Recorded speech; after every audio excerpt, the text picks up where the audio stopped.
আসসালামু আলাইকুম।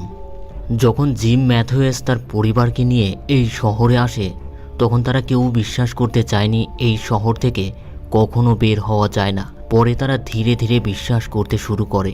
জেডের বেলাতেও একই ঘটনা ঘটে।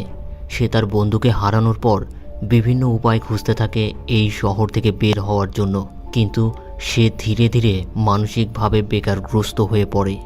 ৯৬ দিন পর প্রথম ফ্র্যাঙ্কের ভুলের কারণে সে তার রাক্ষসের হাতে পরিবারকে হারায়। এর কিছুদিন পর চার্চের ফাদার খাত্রে রাক্ষসের হাতে প্রাণ হারায়। বয়েড অনেক ভেঙে পড়ে, কারণ সেই ছিল তার একমাত্র বন্ধু এবং তার কাছ থেকেই বয়েড এই শহর সম্পর্কে প্রথম জানতে পেরেছিল। একজন বয়স্ক মানুষ যার নাম ভিক্টর, তার আচরণ ছিল একদম শিশু সুলভ। জিমের একমাত্র ছেলে ইথানের সাথে তার বন্ধুত্ব হয়ে যায়।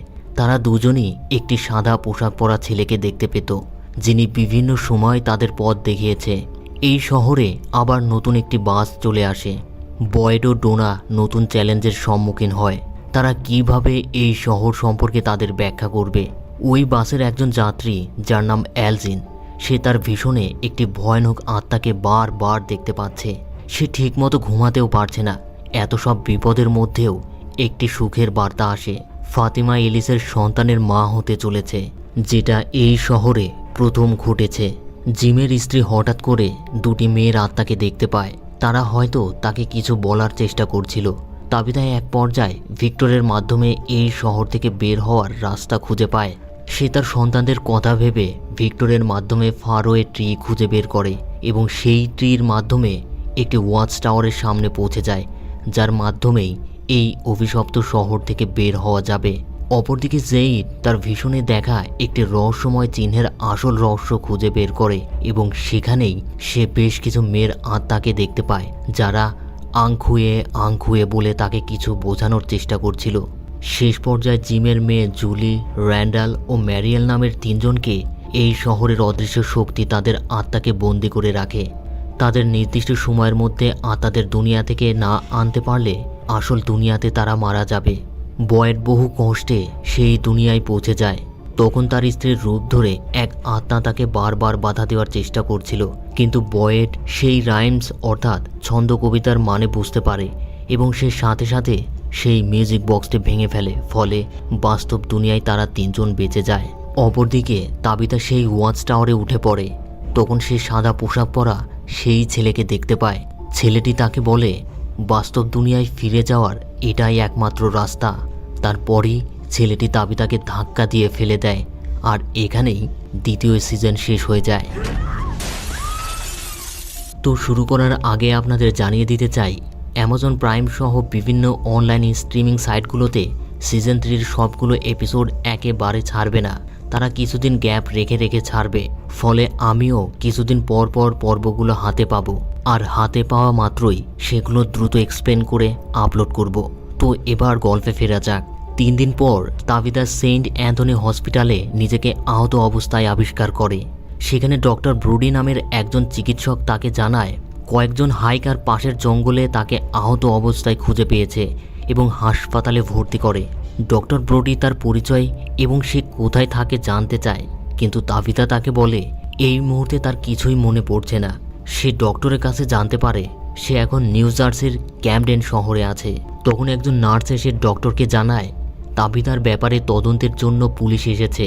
ডক্টর ব্রুডি তাবিতাকে রেস্ট করতে বলে দ্রুত পুলিশের কাছে যায়, আর এই সুযোগে তাবিতা তার ছেঁড়া পোশাক পরে গোপনে হাসপাতাল থেকে বেরিয়ে যায়। তারপর রাস্তা দিয়ে হাঁটার সময় তাবিতা সেই সাদা পোশাক পরা ছেলেটিকে দেখতে পায়। সে তাবিতাকে ইশারা করে তার পিছে আসতে। তাবিতা তাকে পিছু করতে করতে একটি শপে ঢুকে পড়ে। তখন সে ওই ছেলেটিকে জিজ্ঞেস করে এটাই কি একমাত্র রাস্তা। ছেলেটি ঘুরে তাকালে দেখে এটা অন্য এক ছেলে। সবাই তাবিতাকে পাগল মনে করে। তাবিতা সেখানে আর দেরি না করে দ্রুত বেরিয়ে আসে। দৃশ্য পরিবর্তন হয়। এদিকে বয়েড তার আহত স্থান পরিষ্কার করছিল। তখন সে আবার ফাদারকে কল্পনায় আবিষ্কার করে। ফাদার তাকে বলে এই কাজটি ক্রিস্টিকে দিয়েও করাতে পারতে। বয়েড তাকে বলে ক্রিস্টি অন্য কাজে ব্যস্ত আছে। ফাদার আবার তাকে বলে কিছুদিন পর শীত আরও বেড়ে যাবে এবং তোমাদের যথেষ্ট খাবারও সংগ্রহে নেই। তখন তুমি কি করতে চাও? বয়েড তাকে জানায় তাদের যথেষ্ট কম্বল আছে, সে এমন পরিস্থিতিতে কাউকেই ভয় রাখতে চায় না, আর খাবারের ব্যবস্থা সে নতুন করে জোগাড় করার কথা ভাবছে। ফাদার তার কাছে সেই তিনজনের ব্যাপারেও জানতে চায়, যে তিনজনকে সে বাঁচিয়েছিল। বয়েড তাকে বলে সেই তিনজনকে বাঁচানোর সময় তার স্ত্রীর রূপ ধরে কোনো আত্মা তাকে বাধা দেওয়ার চেষ্টা করছিল, কিন্তু সে মিউজিক বক্সটি ভেঙে ফেলার সাথে সাথে তারা তিনজন বেঁচে যায় এবং সেই আত্মাটিও ভ্যানিশ হয়ে যায়। এভাবে তারা কথা বলতে বলতে বয়েড ইথানের চিৎকারের আওয়াজ শুনতে পায়। সে বেরিয়ে দেখে কেনির মা মিস চ্যান ইথানকে জঙ্গলের দিকে যেতে বাধা দিচ্ছে, কারণ ইথান তার মাকে খোঁজার জন্য জঙ্গলের দিকে যাচ্ছিল। তখনই সেখানে জিম চলে আসে এবং তাকে বোঝানোর চেষ্টা করে সে দ্রুত তার মাকে খুঁজে আনবে। ইথান ভিক্টরকে সাহায্য করতে বলে তার মাকে খুঁজে পেতে। জিম তাকে বোঝায় সে অবশ্যই তাকে সাহায্য করবে। তখন সেখানে জুলিও চলে আসে এবং সে তাকে জিজ্ঞেস করে তার মাকে খুঁজে পেয়েছে কিনা। জুলি তার বাবার নীরবতা দেখে বুঝতে পারে সে এখনও তার মাকে খুঁজে পায়নি। সে একটু অভিমান করে সেখান থেকে চলে যায়। জিম এসব সহ্য করতে না পেরে তাড়াতাড়ি ব্যাগ গুছিয়ে নেয় তার স্ত্রীকে খুঁজে বের করার জন্য। তখন বয়েড বোঝানোর চেষ্টা করে সে যেটা করছে সেটা খুবই বিপজ্জনক, কারণ সে যখন সারাকে নিয়ে জঙ্গলে গিয়েছিল তখন তারা অনেক বিপদের সম্মুখীন হয়েছিল। সেখানে রক্ষা কবচ ঠিকমতো কাজ করে না, তবু জিম জোর করছিল একাই যাওয়ার জন্য। তখন কেনি সেখানে চলে আসে এবং তাকে বাধা দেয়। বয়েড পরিস্থিতি বুঝতে পেরে জিমকে বলে সেখানে যেতে হলে আগে তাকে কিছু জিনিস জানতে হবে, তারপর তার পদক্ষেপ নেওয়া উচিত। অপরদিকে ফাতেমার প্রেগনেন্সির কারণে তার প্রচণ্ড বমি হচ্ছিল। সে প্রায় 15 মিনিট ধরে বাথরুমে আছে। তখন কলোনি হাউসের একজন মহিলা বাথরুমে যাওয়ার জন্য বারবার নক করতে থাকে, ফলে সে বাধ্য হয়ে বেরিয়ে আসে। তখন সেই মেয়েটি তার সাথে খারাপ ব্যবহার করে। সেখানে চেঁচামেচি শুরু হলে এলিস চলে আসে এবং তাকে সাবধানে তার ঘরে নিয়ে যায়। তখন টিলি নামের সেই বয়স্ক মহিলাটি এলিসকে চিন্তিত দেখে বলে, প্রথম দ্বিতীয় মাস এমনটাই হয়, এতে দুশ্চিন্তার কিছুই নেই, সে ঠিক আছে। সেই মুহূর্তে ডোনা এলিসকে তার সাথে আসতে বলে, কারণ ঝড়ে কেউ মারা গিয়েছে কিনা খুঁজে দেখতে হবে, তাছাড়া তাদের ফসল কতটুকু নষ্ট হয়েছে সেটাও দেখা দরকার। তখন তারা অ্যালজেনকে দেখে এখনও পায়চারি করছে, সে ঠিক মতো ঘুমাতে পারছে না। ডোনার খুব আফসোস হয় তার জন্য। অপরদিকে বয়েড জিমকে প্র্যাকটিক্যালি দেখায় তারা যখন একটি ওয়াচ টাওয়ারের কাছাকাছি ছিল তখন তাদের তাঁবুতে অদ্ভুতভাবে মনে হচ্ছিল গাছপালা ভেঙে পড়ছে। এর কিছুক্ষণ পর তারা এক বিকট আওয়াজ শুনতে পায়, তারপর চারিদিক আলোকিত হয়ে ওঠে। তারা যখন বের হয় তখন দেখতে পায় পুরো জঙ্গল মাকড়সার জালে ছেয়ে গেছে। এরপর সে ক্রমে ক্রমে বিষাক্ত মাকড়সার কামড় খায়। একটি গাছের ভেতরে প্রবেশ করার পর অন্য একটি জায়গায় নিজেকে আবিষ্কার করে, যেখানে চারদিকে দেওয়াল ছিল এবং কিছু ভয়ানক অভিজ্ঞতা নিয়ে আহত অবস্থায় ফিরে আসে। কিন্তু জিম সবকিছু শোনার পরও সে যেতে চায়। তখন কেনি বলে সেও তার সাথে যাবে। বয়েড কেনিকে একটু বাইরে আসতে বলে কথা বলার জন্য। কেনি বয়েডকে কোনো কথা বলার সুযোগ দেওয়ার আগেই বলে একই সপ্তাহে সে তার পিতাকে হারিয়েছে এবং জুলি ও ইথানও তার মাকে হারিয়েছে, তাই সে জিমকে সাহায্য করতে চায়। ঠিক তখনই পাশের বাড়িতে জানালার কাঁচ ভাঙার শব্দ পায় তারা দ্রুত ছুটে গিয়ে দেখে জেইড পুরো ঘর জঙ্গলের মতো করে রেখেছে এবং পাগলের মতো প্রলাপ বকছে। সে বলছে, আমি আর তাদের দেখতে পাচ্ছি না। বয়েড ও কেনি বুঝে যায় জেইডের মানসিক অবস্থা একদম খারাপ হয়ে গেছে। তারা জোর করে জেইডকে সেখান থেকে টেনে বের করে আনে। দৃশ্য পরিবর্তন হয়। এদিকে তাবিতা হাঁটতে হাঁটতে ফুটপাতের একটি বাজারের সামনে আসে এবং সেখানে একজনের কাছে ফোন চায় একটু কথা বলার জন্য। তাবিতার অবস্থা দেখে তারা দিতে চাচ্ছিল না, তবু একজন মায়া করে তাকে ফোনটি দেয়। তখন তাবিতা তার মায়ের কাছে কল দেয়। তার মা তার কল পেয়ে অস্থির হয়ে ওঠে। সে তাবিতাকে দ্রুত লোকেশন জানাতে বলে। সে অনুরোধ করে পুলিশের কাছে যেতে, কিন্তু তাবিতা তার মাকে জানায় সে একদম ঠিক আছে, সে জলদি তার পরিবারকে নিয়ে ফিরে আসবে, সে যেন চিন্তা না করে। তারপর তাবিতা ফোন কেটে দিয়ে ওই মেয়েটির কাছে দিয়ে দেয়। দৃশ্য আবার পরিবর্তন হয়। এদিকে কেনি রওনা হওয়ার আগে ক্রিস্টির সাথে ডিনার হাউসে আসে। তখন মিস চ্যান তার ছেলেকে কিছু খাবার দিয়ে দেয় এবং তাকে সাবধানে থাকতে বলে। অপরদিকে জিম তার ছেলে মেয়ের কাছে বলে যায় সে শীঘ্রই তার মাকে নিয়ে ফিরে আসবে। এরপর সে রুম থেকে বেরিয়ে যায়। তখন সে দেখতে পায় কেনি অলরেডি প্রস্তুত হয়ে এসেছে। বয়েড তাদের সবকিছু বুঝিয়ে দেয় এবং মাকড়সা থেকে সাবধানে থাকতে বলে। তারপর তারা দুজন রওনা হয় জঙ্গলের দিকে। তখনই এলিস খুব তাড়াহুড়া করে তার বাবার কাছে আসে এবং তাকে সাথে নিয়ে যায়।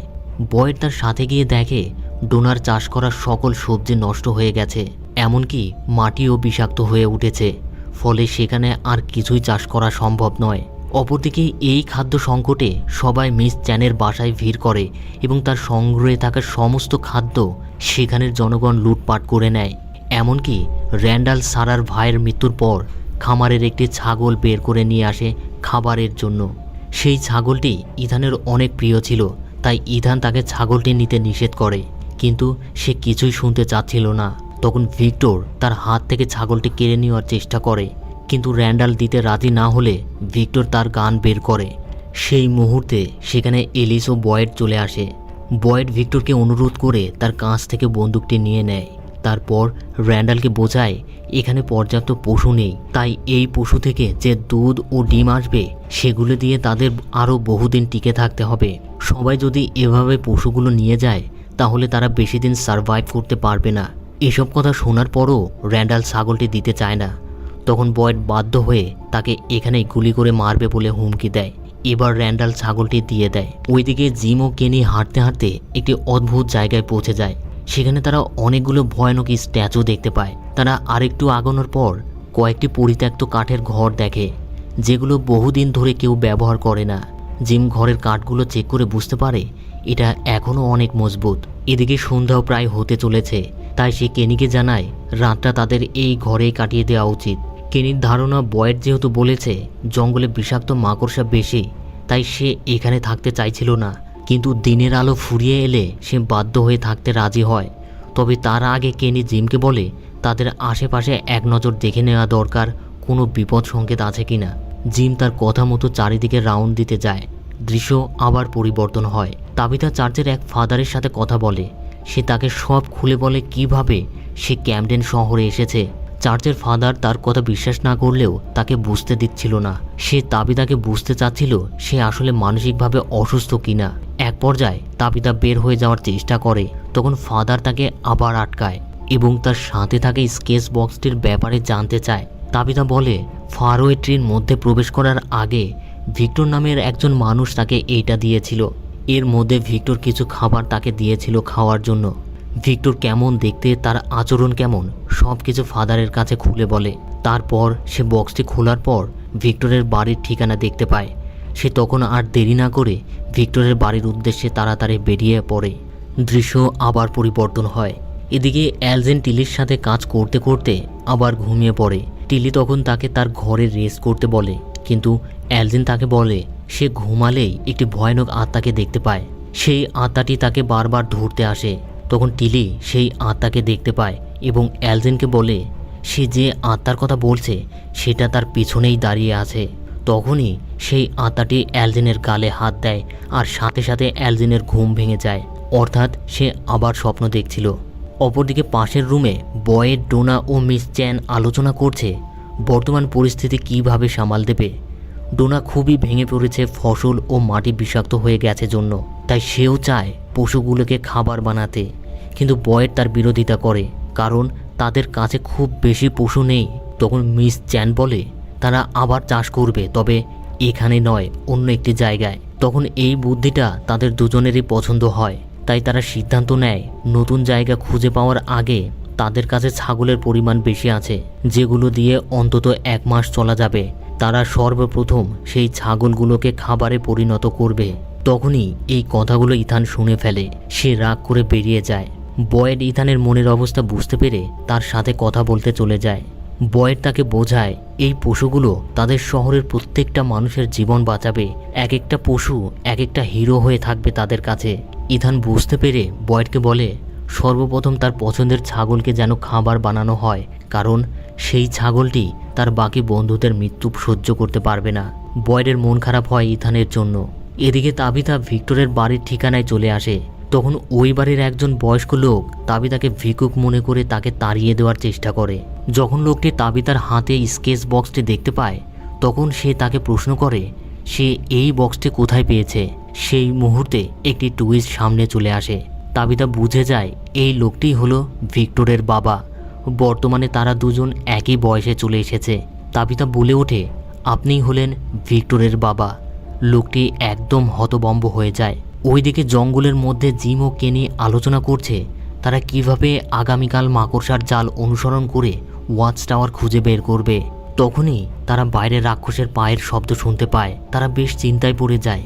একটু পর রাক্ষসগুলো সেখান থেকে চলে যায়। তখন জিম উপলব্ধি করে আজ যদি তার কিছু হয়ে যেত তাহলে তার সন্তানদের দেখার কেউই থাকতো না। তাই সে কেনিকে জানায় তারা কাল সকালেই বাড়িতে ফিরে যাবে।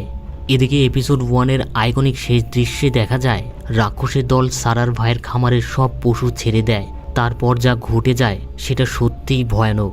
আপনারা যদি এই আইকনিক দৃশ্য দেখতে চান তাহলে ডেসক্রিপশনে আমার টেলিগ্রাম চ্যানেলের লিঙ্ক দেওয়া থাকবে, সেখানে গিয়ে আপনারা চেক আউট করতে পারেন।